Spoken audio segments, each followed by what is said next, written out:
Class 10th में हम पढ़ रहे हैं डैश वर्क। संजीव की डैश वर्क है ये, संजीव की डैश वर्क। उसके अंदर से मॉडल पेपर हम कर रहे हैं 2। ठीक है, पहला आपके सॉल्व किया हुआ है। मॉडल पेपर 2 से मैंने जो पहला प्रश्न है वो कम्प्लीटली आपको बता दिया और इसका वीडियो अपलोड कर दिया, आपने अच्छे ढंग से उसको समझ लिया होगा। आज हम देखेंगे प्रश्न नंबर 2। ये भी आपके वही एक एक नंबर के प्रश्न मिलेंगे सभी, और अत्यंत ही सरल आते हैं। आप आराम से इसके अंदर एक एक नंबर है वो ला सकते हैं। ठीक है, तो यहाँ पे मैं आपको एक एक करके सभी बता देता हूँ। प्रश्न नंबर 2 के सभी क्वेश्चंस करेंगे हम आज। तो चलिए देखते हैं। पहला प्रश्न लेता हूँ मैं। लिखा हुआ है कि एक रेखिक समीकरण 2x माइनस 3y माइनस 2 बराबर 0 तथा 4x माइनस 4y माइनस 5 बराबर 0 के युग्म कैसे है। यहाँ पे कहने का अर्थ दो चरों वाले रेखिक समीकरण युग्म दे रखे हैं और इनका आपको पूछा है कि युग्म है वो कैसे है, संगत है या असंगत है। तो आपको जो कंडीशन है वो याद रखना होगा कि a1 बटा a2 नॉट इक्वल टू अगर b1 बटा b2 आता है, यानी a1 बटा a2, यहाँ लिख लेता हूँ चलिए, a1 बटा a2 not equal to b1 बटा b2 अगर आता है तो रेखिक समीकरण युग्म कैसे होंगे, संगत।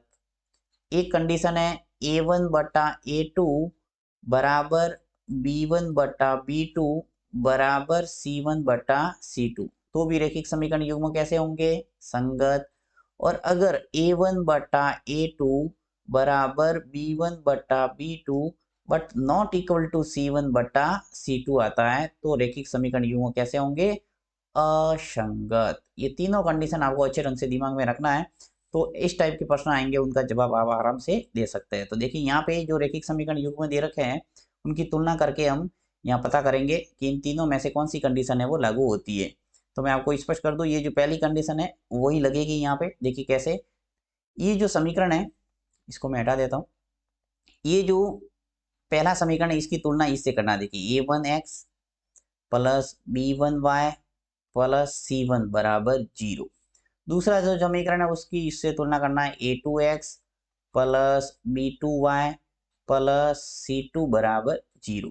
तो यहाँ से आपको पता करना है कि a1 क्या है। देखिए यहाँ मैं लिखता हूँ a1 बटा a2।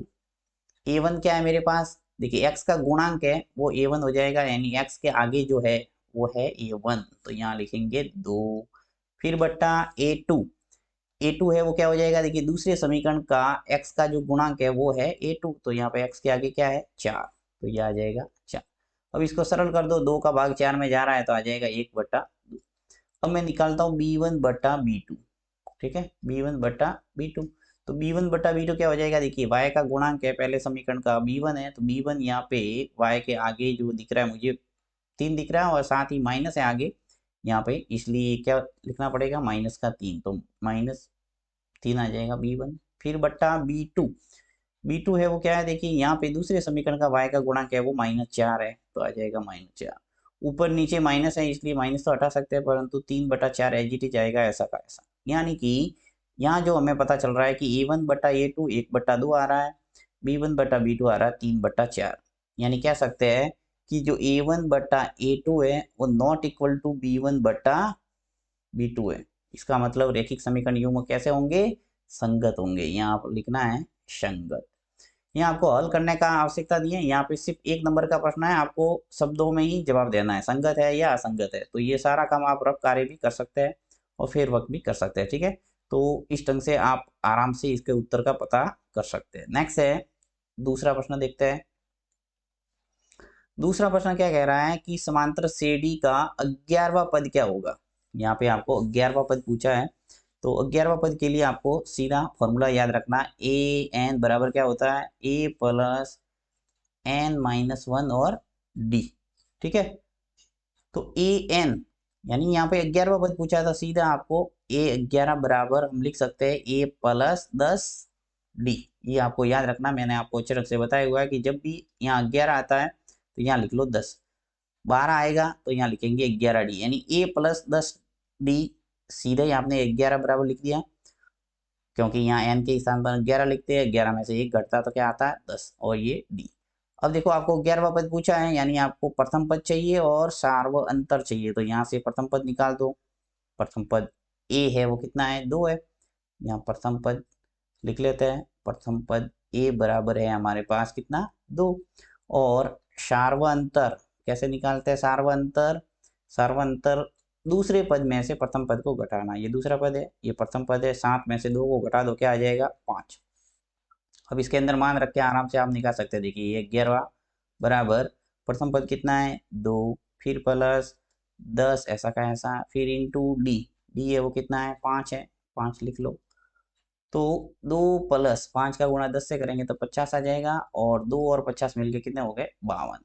यानी कि जो ये जो समांतर श्रेणी है इसका 11वां पद है वो कितना है, 52 है।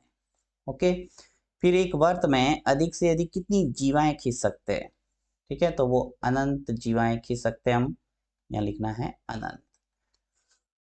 देखिए जीवाएं क्या होती है थोड़ा बता देता हूँ। यहाँ पे जो वर्त होता है, इस वर्त के परिधि के किन्हीं भी 2 बिंदुओं को मिलाने वाली जो रेखा होती है उसको बोलते हैं जीवा। यानी एक व्यास होता है वो भी सबसे बड़ी जीवा होती है। तो ऐसे हम अनंत जीवा कह सकते हैं 2 परिधि के बिंदु को मिलाते हुए, इसलिए हम लिखेंगे यहाँ पे अनंत। फिर एक्स अक्ष पर स्थित प्रत्येक बिंदु की कोटि का मान है वो शून्य होता है, ठीक है, ये आपको ध्यान रखना है। एक्स अक्ष पर y निर्देशांक क्या होता है, शून्य, यानी कोटि क्या हो गई, शून्य। इसी प्रकार 5वां प्रश्न है कि साइन थीटा बराबर कॉस थीटा। देखिए साइन थीटा बराबर क्या दे रखा है, कॉस थीटा, तो थीटा का मान क्या होगा, साइन थीटा बराबर कॉस थीटा है, यानी थीटा की वैल्यू कितनी हो जाएगी। तो यहाँ पे कैसे कर सकते हैं इसको, देखो साइन थीटा बराबर है कॉस थीटा।